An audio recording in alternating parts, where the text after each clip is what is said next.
الحمد لله نحمده ونصلي ونسلم على رسوله الكريم أما بعد فأعوذ بالله من الشيطان الرجيم بسم الله الرحمن الرحيم۔ ذکر چل رہا تھا کہ اپنی ہستی کو انسان مٹا دے، اور جس قدر وہ اپنے آپ کو مٹاتا چلا جائے گا اللہ کی نظر میں اسی قدر بڑھتا چلا جائے گا۔ چنانچہ لکھا ہے اسی وجہ سے، اور ایک مرید نے اللہ والے سے پوچھا کہ حضرت یہ جو بعض دفعہ ہم دیکھتے ہیں اس طریقے کا معاملہ کہ بعض لوگ ہوتے ہیں ان کا زندگی میں بڑا نام ہوتا ہے اور مرتے ہی ان کا نام ختم ہو جاتا ہے، اور بعض لوگ ایسے ہوتے ہیں کہ جس کو کوئی جانتا نہیں ہوتا اور مرتے ہی اس کا نام کا چرچا ایسا پھیل جاتا ہے، ہر کوئی اسے پہچانتا ہے۔ تو یہ کیا معاملہ ہے اصل میں؟ تو انہوں نے جواب دیا کہ دیکھو بات یہ ہے کہ یہ اللہ کا قاعدہ قانون ہے کہ جس انسان کی پوری زندگی اس کے دل میں یہی خیال رہے کہ میں مشہور ہو جاؤں، معروف ہو جاؤں، ہر ایک کو میرا پتہ چل جائے، اس کے مرتے ہی اللہ اس کا نام مٹا دیتا ہے۔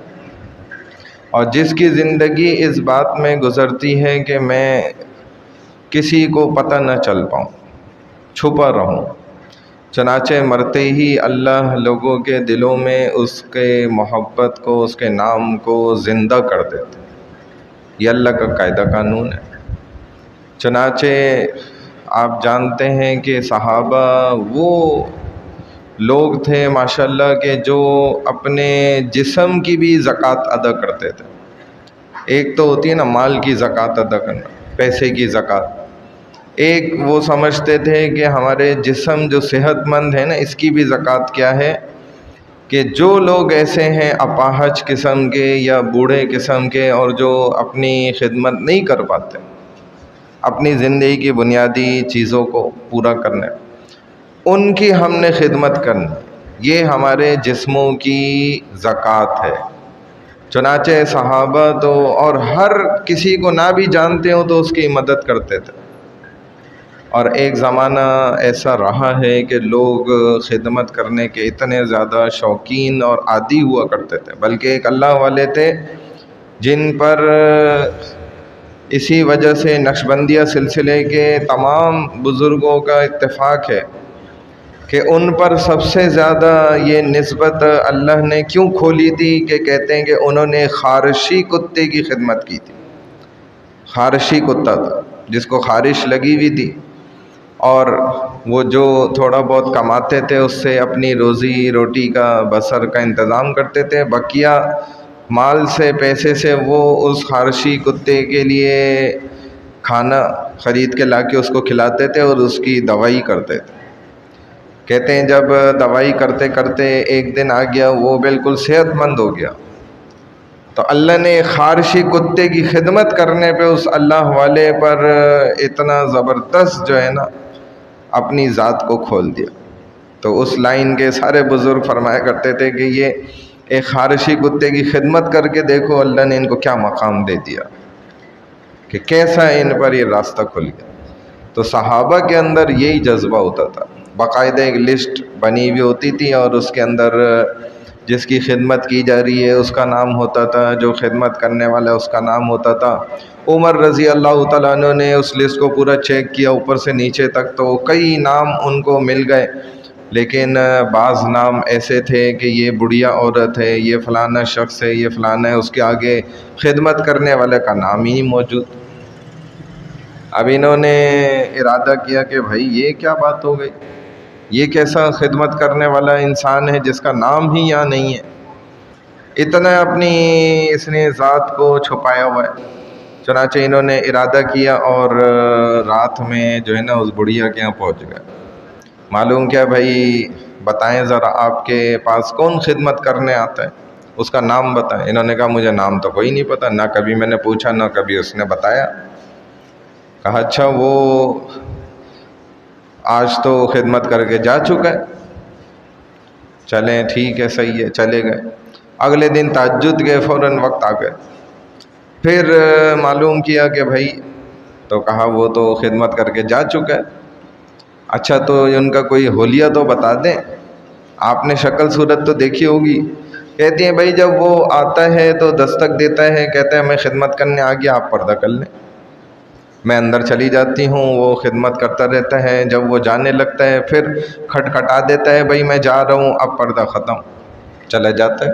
میں نے تو کبھی اس کی شکل و صورت، قد کاٹ کچھ دیکھا ہی نہیں، مجھے پتہ ہی نہیں ہے۔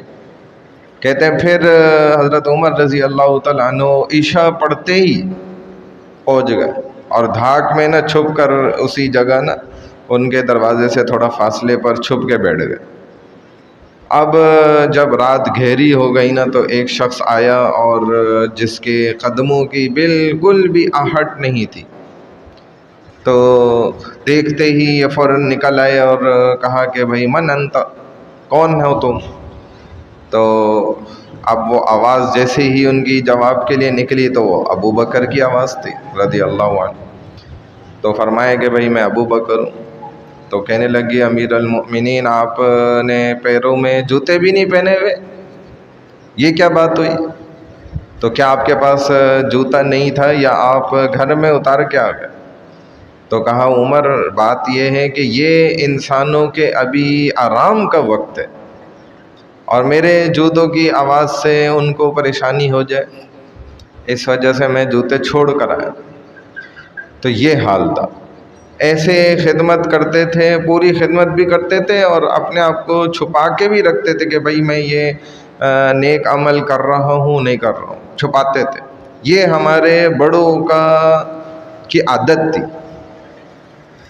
ایک آخری بات کر دیتا ہوں کہ ایک راستے پر ایک مانگنے والا شخص بیٹھا ہوتا، 3-4 قسم کے لوگ نا الگ الگ چلتے ہوئے اس راستے سے گزر رہے تھے۔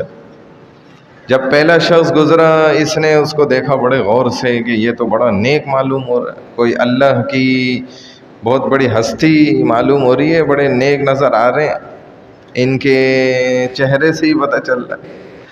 تو اس نے روک کر ان کو کہا حضرت آپ میرے لیے دعا کر دیں، ہاتھ اٹھا کے بولا بھائی مجھے کیوں دعا کے لیے کہہ رہے ہو؟ کہا اس لیے کہ آپ مجھے بڑے بزرگ معلوم ہو رہے ہیں، تو آپ دعا کر دیں، اللہ ہو سکتا ہے دعا قبول ہو جائے گی۔ تو انہوں نے کہا بھائی بزرگ تو جو ہے نا پیچھے آ رہا ہے، بزرگ پیچھے آ رہے ہیں۔ اس نے کہا اچھا، یہ چلے گئے۔ اب جب دوسرے صاحب آئے تو ان کو بھی اس نے روکا اور کہا کہ وہ بھی بڑے نیک معلوم ہو رہے تھے، تو کہا حضرت آپ میرے لیے دعا کر دیں۔ تو انہوں نے بھی پوچھا بھائی مجھے کیوں کہہ رہے ہو؟ کہا بھائی آپ بڑے نیک اور بزرگ معلوم ہو رہے ہیں۔ کہا بزرگ تو پیچھے آ رہے ہیں۔ اب یہ بھی جو ہے نا چل دی ہے۔ اب اس نے کہا اچھا۔ اب جب تیسرے صاحب آئے تو وہ آخری تھے۔ اب جب ان کو کہا کہ بھائی آپ تو میرے لیے دعا کریں، اس نے کہا کیوں دعا کے لیے کہہ رہے ہو؟ کہا کہ آپ ماشاءاللہ بڑی ہستی نظر آ رہے ہیں، بزرگ اللہ والے۔ کہا بھائی بزرگ تو وہ تھے جو آگے چلے گئے۔ سمجھ آ گئی بات؟ تو ایسے انہوں نے جو ہے نا اپنے متعلق یہ سمجھا اور دوسرے کے متعلق وہ سمجھا، اور یہی حقیقت کہ آتا ہے کہ جس نے جس قدر اپنے آپ کو زندگی میں مٹا دیا، اللہ اس قدر اس کا نام پھر روشن کرے۔ اللہ ہمیں عمل کی توفیق عطا فرمائے۔ سبحان اللہ وبحمدہ، سبحانک اللہم وبحمدک، نشہد ان لا الہ الا انت، نستغفرک ونتوب الیک، برحمتک یا ارحم الراحمین۔